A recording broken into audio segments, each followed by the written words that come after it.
Hello, everyone. Welcome to my second Jenn and Friends LinkedIn Live. I know everyone's got a podcast or whatever these days, but the whole reason why I want to do this is just to open up a space and just have real talk with current topics and what's going on in work life and what we're all experiencing right now. So I'm super honored to host my good friend of over 10 years, Will Schwalbe. And Will is the editor of so many amazing books. I call him the book whisperer because he basically makes it all golden every book he touches.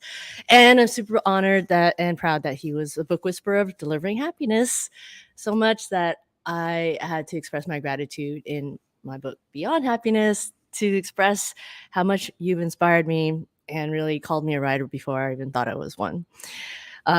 Will's also the author of several of his own best-selling books, which we'll dive into later, and the king of keeping books relevant in this crazy digital age. An amazing human being, and if there's one other thing that he's more passionate about than books is food, both of which I trust his opinion if my life depended on it. Will's got a new book coming up.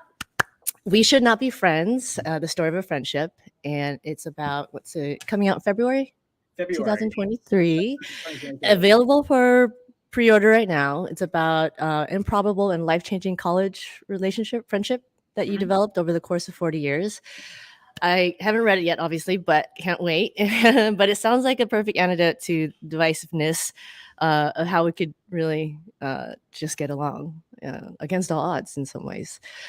So I can't wait for that to come out. And let's see, before we do a deep dive with Will, I'd love to hear where all of you are joining from. So drop it in the comment section, add any questions or comments along the way.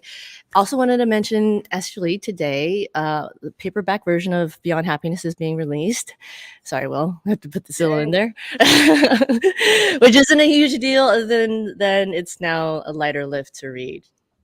Terrible joke, but we're going to celebrate it anyway. We're doing a giveaway, so if you'd like copies of the book, stay tuned and keep an eye out in the chat. AJ, there you see there, April Jones, we'll be sharing more information. So let's get into this, Will. You and I go way back, and I was trying to remember the first time we met, but it was like a series of events, I feel, a series of meetings, whether it was New York or Vegas, but we basically got swept up into this, like, hey, we're doing a book together. And with Lisa, met with her, and it was just, I feel like it began this book odyssey, 2010. We were finishing edits in Tony's Vegas home, pages strewn across the kitchen floor, and then of course celebratory shots of Grey Goose. Then it was South by Southwest, Happiness Bus, more shots of Grey Goose. And for me now, like, every trip to New York is not complete without trying to see if Will is available, Will and David, for some food, drinks, and of course, deep dive conversation. So Will, thank you so much for being here. Wow, thank you, Jen, for having me. I'm so excited, and I love our conversations. We always have 1.5 billion things to talk about, so it's so fun to be able to include other people in the conversation and talk to a fellow writer who I really admire. And we really went through an extraordinary experience. I am really sorry. I'm having a hard time hearing you. Oh, Of course, this is live, so let's see what's going on here. Let me try and switch this over. I wonder if anybody else can hear me. AJ, are you hearing me? No. So, well, I'll chat. AJ, Alana. Okay. Keep on going. All right. So, well, I'll keep talking. So, and then you catch up. But Okay. it wasn't. Keep on going. Okay. Keep on going. Now I you just hear fixed me. let's see if my settings work now. Excellent. Yeah, I was saying what an amazing experience it was, how joyful, and to be in that state of flow, creating that, and to just encounter a fellow writer in you and share the same passions for books and food and friendship. Can you hear me okay, Jen? So sorry. This is okay. Now This can is you? better now. Can you hear me okay? Yeah, I can hear you perfectly. Okay. Yay. Thank you for filling the space. Everyone else can hear except me, of course. All right. Awesome. Great. So yeah, and I just wanted to fill in that one part of that story that was so funny. But so what we were doing was we took each chapter, as you remember, and we Mm, put it on the floor, and we were rearranging the chapters because one of my things is I love to visualize a book and all the different parts, but like move them around on the floor. And yeah. that was accompanied by sort of shots of Grey Goose and Tony running out and talking to media and bringing us all back in and out burgers. And yeah, you Yeah. had house guests. It was insane, but it was one of my most joyful book experiences. No way. That's awesome. And that's why you're the book whisperer, because you were making magic on the kitchen floor with all these papers, and we're just like, what's he doing? And it just all came together. So it was, I mean, I think we were super blessed to have you and Lisa on the team to whip up that book in less than a few months. Yeah. It was crazy. Um, but uh, but yeah, so I think thanks for that patience there. But like, let's just segue into like some real talk about last week or last month. I did this with Chip, and this really got him going. But it's basically what's firing you up right now. And asked that question of Chip, and it was about Andy Newman getting a huge round of funding from for his next company. But like, what in the media or in home or at work is like really presently firing you up today? Oh, that's a good question. Well, I love the fact that I don't know who Andy Newman is. That doesn't at all. I don't care about It's the we work dude. Oh, okay, okay. Yeah. Um, so I mean, what's firing me up is something that's in all of our lives, but it's not really in the news, which Hmm. is this kind of re-entry into life, this business of the new etiquette of some of us are going into the office and some of us aren't, and we're trying to be inclusive by having meetings where we have people in person and on screen. And Hmm. it's firing me up in a really good way. I love seeing people. I love conversations in person again. But it's Hmm. also kind of firing me up in a bad way because I don't know the rules. I can't figure it out. I feel like my time isn't my own. I'm Hmm. just constantly pulled in different directions. And I just don't think we have this thing worked out. I mean, we obviously don't. And people are kind of, they're mourning people they lost to COVID, but they're also mourning the lives we had before COVID. Hmm. It's a scary, disorienting new world. Wow. Your fire up is much more profound than mine, but we're gonna get there actually next. But my fire up this morning was the fact that we are finally gonna be able to unread and edit our messages and text on iPhone. I was like, yes. Fired Yeah. up because it took so damn long, and fired up because yeah, we get to do that. But yeah, back to your fire up, because I couldn't agree more. And these kind of conversations we're having, like in this setting, I'm finding, I don't know if you're finding this case too, where people are just bringing it up. Like like they have to articulate something because there's something that's being processed through, trying to get through these day to days. What I'm curious about in your last, since 2020 BC, before COVID, in these last 2.5 years, what we're big believers of highs and lows, and being able to understand, like, and being able to process that in the way that you're, commenting on right now. What in these last 2.5 years have you experienced, like maybe one high, maybe one low, that you can, you know, process in a way that you learned from, that could help sort of create a more intentional decision on how you can maneuver this crazy new, abnorm today? Yeah. Um, I mean, I think the low, which I'll start with the low because it's then Mm, was losing people. I mean, the low was losing people to COVID, losing people to other the death is I write a lot about death. I think a lot about death, and it doesn't make it not suck when someone dies. mm, And I think we had this incredible epidemic of death. I mean, I know we had this incredible epidemic of death over the last 2 years, and it's almost like we're not acknowledging it anymore. mm, And so the low is this, not, you and I were chatting a little before, and you talked about the temple and Burning Man and the need to let go. And I feel like as a mhm. culture, as a society, we haven't been able to do that.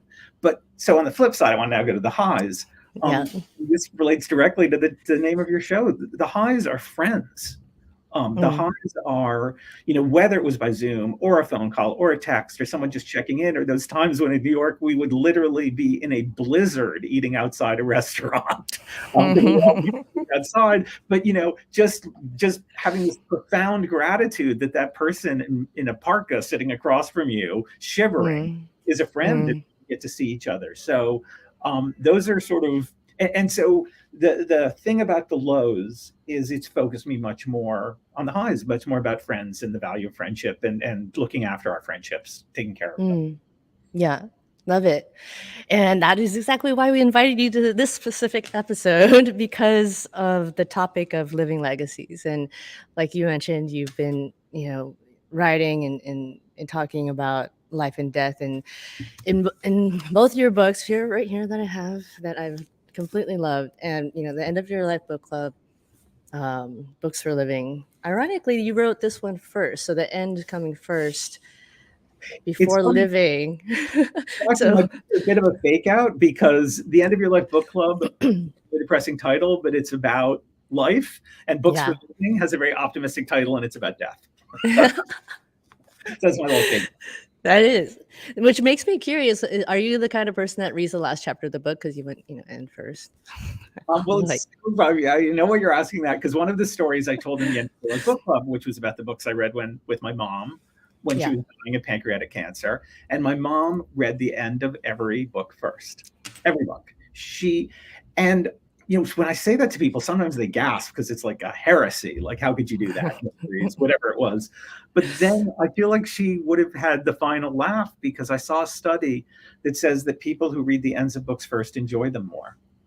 And because they're not racing to see what happens, they're taking in the plot, the prose, the development. So I do not read the ends of books first, but I have a new appreciation for those who do. It's I mean, reading your book, obviously your mom had a lot of wisdom. in of course she didn't say it this way, but I feel like as I picked this up yesterday, and this in my whole adult life is probably the most dog-eared book I have.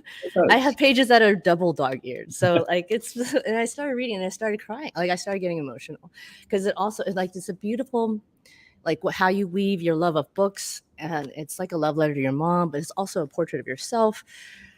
And it also took me back, because when I read this, it had been 10 years since my dad passed cancer as well. So it was all these things roiled up, and I just felt like, wow, this, like, when we talk about living legacy now, and I mention it in Beyond Happiness, it's like, why wait, right? Why not live a fulfilling and appreciate your legacy now? And in those highs and lows, and being able to live it in the present, day to day, not after it's too late. So the way I read this now and read it then, it's like your mom was, embodying that. And I just, really want to understand, like, and actually, let me think about this, because the very last page of the book, I scribbled all these things after I finished down. And I had a question here, but I never asked you. How many times as you were writing this book were you just caught up, or did you just get emotional or start crying as you went through these such deeply personal moments in such tender ways? Like, how did you even get through it? Yeah, that was one of the questions I was super curious about. I mean, I've thought about this a lot, obviously. And the strange thing was that writing was really joyful. Remembering was really joyful. And this relates to this living legacy thing. When I was writing about my mother and remembering our conversations, I actually never got emotional. I never got choked up.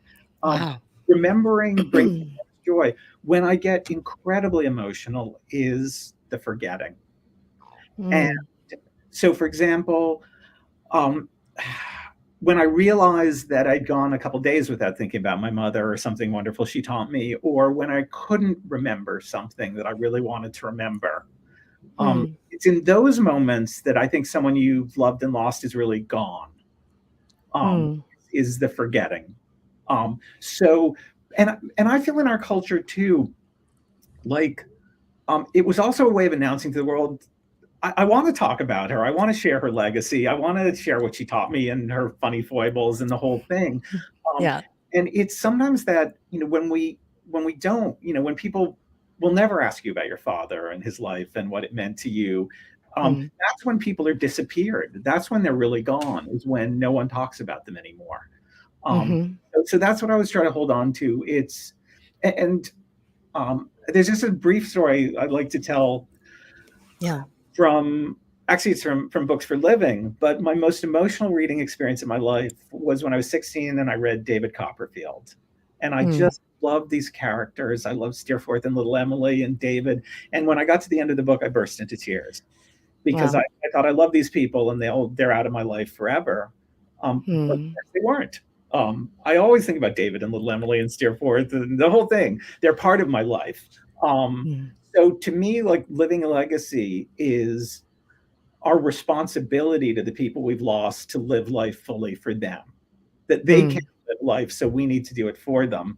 And a huge part of that for me has to do with books, and it has to do mm, with reading the books they loved and reading the books we think they might have loved, and saying, oh, Jen, you got to read this book. It's a book my mother would have loved. um, mm-hmm. so it's all about like bringing the dead with us. Yeah.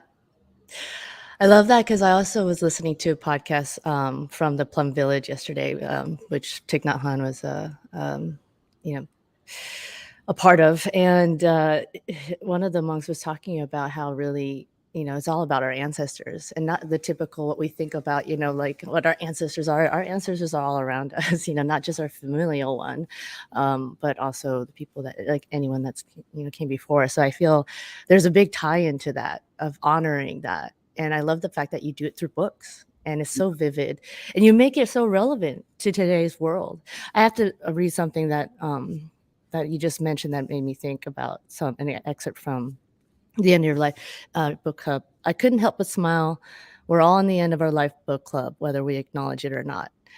Each book we read may very well be the last, each conversation the final one. And when I reread that, I was like, it instantly took me back to my dad's surgeon. After after the surgery, he came out and talked to us like it went okay, and he said, if you think about it, everyone has a terminal illness. And I was like, wow, you're telling me this now? Like my dad has cancer. But it totally makes sense. Like yours is much more eloquent way to put it than terminal illness, everyone. But I totally agree. And I guess I'm really curious what you think we can do today as individuals to really embrace that, not just because it's an inspirational way to live, but like, how do we do that and live accordingly on a Yeah. day-to-day basis? I'm seeing this as there's a phrase that one of my mentors in the business taught me, which I love, which is you write the books you need.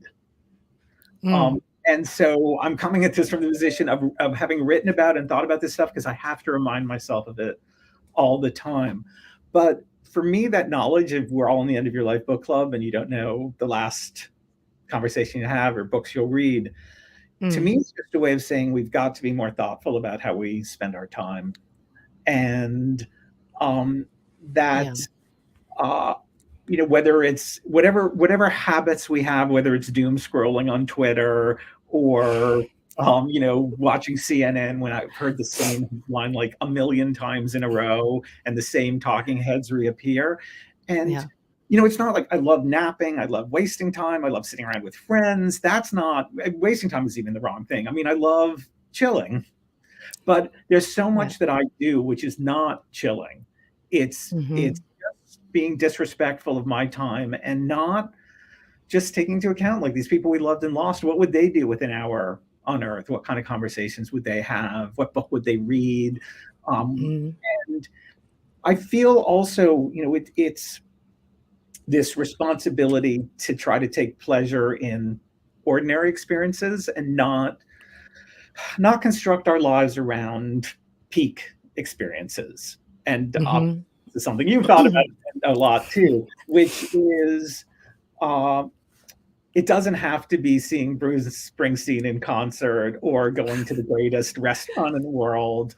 It can be a Mm, walk. It can be just remembering to look out the window.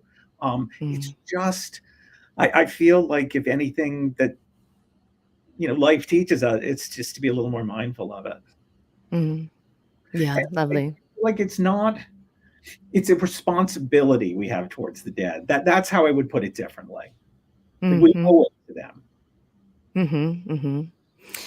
And one thing that one line that also really resonated to me, and that responsibility for the dead, the line was, your mom had made it very clear that she was living while dying. And it instantly made me think of how, especially in Western society, how we don't really honor when we're dying, which is essentially every day we're living. But I really picked up on that, and I just want to hear your thoughts on how might we get better as a society to embrace that you know that period of our lives, if when we know we're dying, because we all are. But how can we be better at embracing that as part of our lives? Yeah, it's such a important thing. And one of the things I have to tell you, I think, just first a very quick funny story. Yeah, yeah. I got a outraged communication from a reader when the End of Your Life book club came out. And this person said, I knew it was going to be about a book club, and then wrote, but I didn't know it was going to be about the end of someone's life. And I thought, like, it's the title. How did you how can I make it more obvious? But there actually was there are lots of books about grief and lots of books about death. But I realized there weren't very many books about dying. Mm, It's a different thing than grief and death. And totally. dying is what we do every day, or you could call it living. It's the same thing. Depending on how you choose to see it.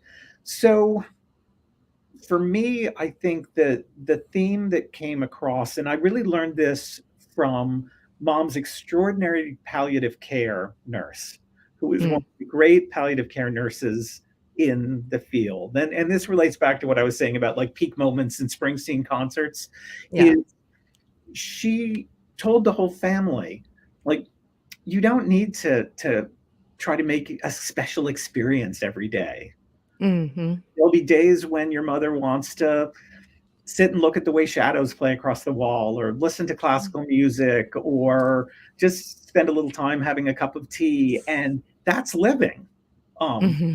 Those are the moments that it doesn't, it shouldn't be a series of parties you throw and emotional speeches, and just you can enjoy life no matter how much time of it you have left. Yeah.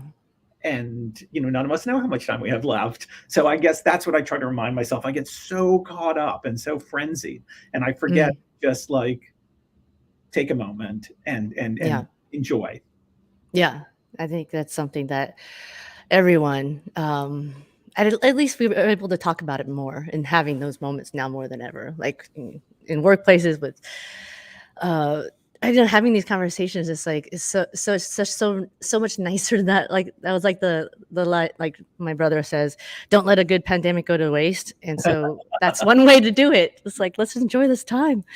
Yeah. Um, Question from the audience. Alana's asking, as a big book person, how many books on average do you read a month or a year? Okay, this is going to I so I read a crazy amount. Mm, And I read a book a day, I would say. So I'm an wow. insomniac, so that helps. I read really fast. But I also, I just love reading, and I read all different kinds of things. So, for example, I read the graphic novel of Heartstopper, which is this adorable thing that's on Netflix, this really sweet gay bi romance.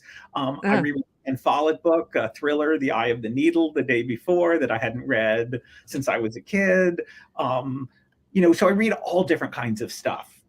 yeah. And certainly, if I'm reading, a Thomas Mann book, it'll take me, 10 days. I don't read that in a day, but I generally read a book a day. Mm.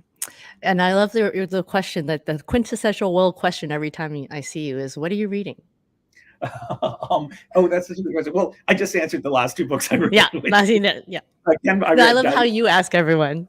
Oh yes, but that is my Yeah. favorite question: is what are you reading? Jen knows that. I love it because I'm not to sort of use a corny metaphor. It puts everyone on the same page. Like, Nice. that we're all readers, we're all equal as readers. There's a very apt book that I recommend to everyone right at this moment, which is Yeah. called The Common Reader. I think it's called The Uncommon Reader. I'm forgetting, which is by Alan Bennett, and it's about the Queen of England. Mm. And it's just the loveliest book about finding each other through books and all being equal when we read. Oh, wow. Super timely on that one. Yes. Yeah, I was just talking to someone yesterday from the UK, and they were just bringing up the fact that I'm not trying to get political here. She's like, all the world leaders are coming and fine riding the bus except for Biden. Biden uses his own bus, and I was just like, oh wow, there's a lot of stuff going down with this celebration of her life. So I actually, going back to books for living. I have to. I didn't tell you this, that I reread your introduction before I started writing Beyond Happiness too, because Oh, I that's so loved the way you did what you did there. So there's all these amazing books in here, and you wrote this in what, 2016. I'm just really curious, like with all the 20 something books you have in here. You already mentioned David Copperfield. Like which one would you transport to today's, as to like which, because for those that you don't know, this book basically puts into context of these big questions that we ask ourselves, and actually makes us realize how much we can learn from books and contextualize what we're experiencing today. So I'm curious, which book in here would you help us understand? Well, do you think helps us understand and digest what's going on now? So it's not going to surprise you, the answer. So one book that I mention in almost every chapter, and it's called now I'm never forgetting the book, but it's by Lin Yu Tang, who was a great Chinese author. I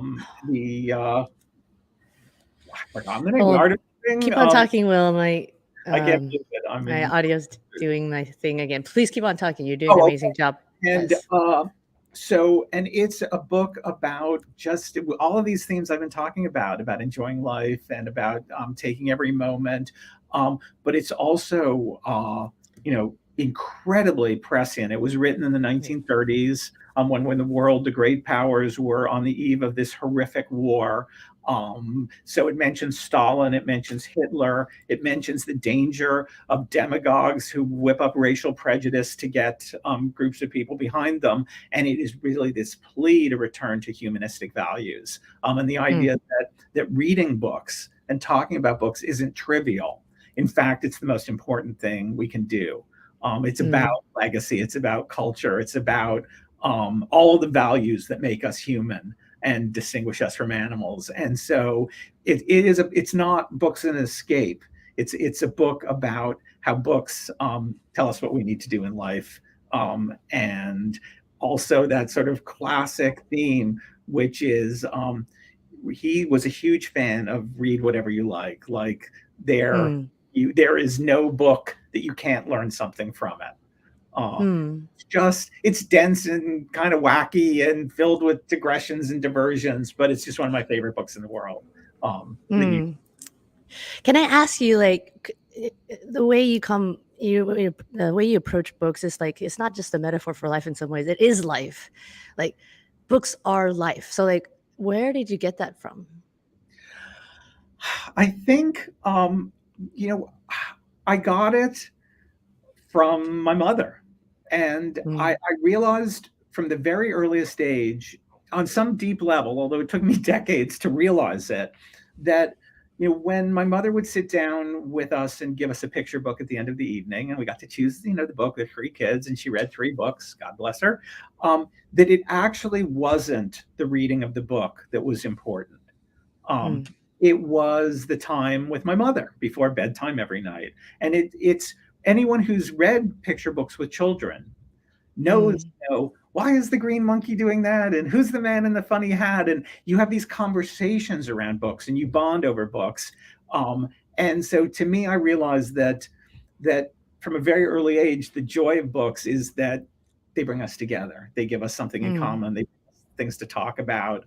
And it doesn't mean that, I have tons of friends. My husband is not a big reader. And, we do the same thing over episodes of, Hacks or, Schitt's Creek or something. It's like you can bond over works of art, even if you're not a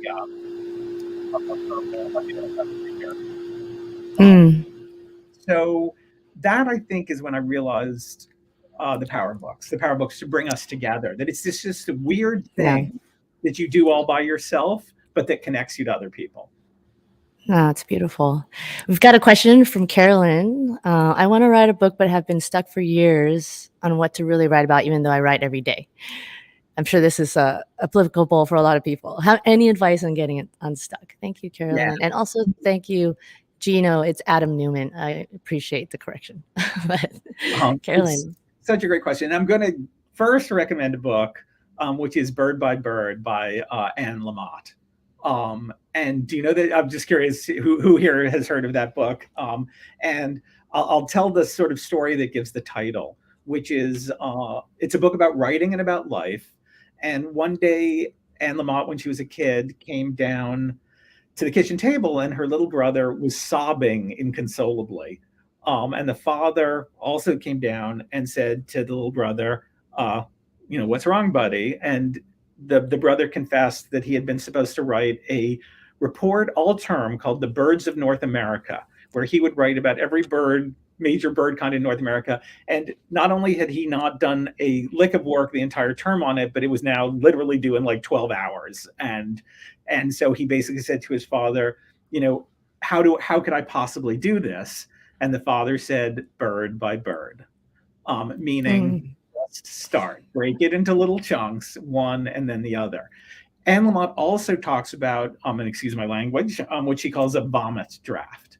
And so she's a huge fan, and I do this, of just get it down. But I'll tell you one really practical thing, which is I use a program called Scrivener, Scrivener, which is a writing program where you can write things in tiny little bits. And then do what I did with Jenn and Tony on their floor, is rearrange them in this program. And so if every day you just write, you do that, you write the little bit, write whatever comes to mind, whatever fires you up, and you write that every day, and just are religious about it. After a while, you look at what you've got and you may see patterns, and you start to put things together and move them around. And it's sometimes, you have to write a lot to figure out what it is you want to write. And I'll just give one more piece of advice about this, which is I keep taped over my desk a piece of paper where I've written 2 words and 1 punctuation mark. And the words are, who cares, punctuation. And it doesn't matter if I think no one cares, but sometimes I look at that and think, gosh, I don't even care. And if I'm writing about something and I don't care about it, it's time to write about something else. And that's why you're the book whisperer. Golden. Yes, it's all amazing. You're getting it from one of the guys that I respect the most in this, not just business but in life. And I would love to ask, this is a question that I'd love to ask you, how do you feel that you're living your legacy today in one way? I think I try to live my legacy by connecting with people. I really try. If a day went by and I met somebody or connected with somebody, I consider that living a legacy. And it can be over Zoom, or it could be a text I send somebody, or send somebody a note, or especially I really am trying to be more thoughtful about random non-transactional communication. I love the article you wrote. Don't want anything from you. Don't need to contact me. Just wanted to talk. Things random, non-transactional, and then I feel I'm living my legacy. But if I go through a day where I've been all transactional all day long, to me that's not living my legacy. What about you, Jen? How are you living your legacy? I'm asking the questions, Will. I guess I've got, this year has been a doozy for me, and I've shifted in a lot of ways in testing ways I can nurture my own greenhouse. And I'm realizing what that really means in self-love, self-care, and meditation. In this last journey adventure, I went to Burning Man and watching the temple burn, and all these experiences. I feel like I've kind of gotten to this place where I'm able to integrate these experiences, it has a fundamental shift in intentionality of living my purpose, living my values on a day-to-day basis. And it comes down to having a deeper understanding of myself and how then therefore that relates to other people. Like my mom doesn't really know who I am anymore because we get along so well. Because she's like, "Wow, what happened to you?" I'm like, "Go on more meditation retreats, whatever you did, like keep on coming back with that." And it really is like, wow, the more I need to just like work on myself, that's how I'm living the legacy that the best I can, walking the talk and treating the people I love with exactly that. Thanks for putting me on the hot seat, Will. So we are a little after time because there's so much that we can learn from all that you're saying. Well, thank you so much again for being here. I can't wait to get to New York again. Oh, thank A you. little more deep dive Also, with delicious food. I'm just said all about being non-transactional, so forgive me if I get a little transactional, but I'm really proud of my new book, which is coming up, which is, as you said, and it is Yes. about my 40-year friendship with this homophobic jock who I thought was a bad person, but in fact, I had judged him way more than he judged me, and he's now a mainstay in my life and the most incredible human being. And it's about my being wrong and the kind of love a friendship can give. And I just hope people will pre-order it, but also. As I said, it just gets me thinking about friendship, and I'm so grateful to have you as a friend, Jen. And I cannot tell you how much I treasure our friendship. So It thank you goes for both me. ways. Of course, it goes both ways. I can't wait to the next and can't wait to read the book. So yes, thank you everyone. Be sure to join us. Let us know what you think. Any feedback you have for us. You know, we're just getting started here. Any future real talks you want to hear about. And be sure to join us next month on October 10th, which is actually World Mental Health Day. And we'll be talking with Ron Friedman. He's a psychologist and behavioral change expert who specializes in human motivation.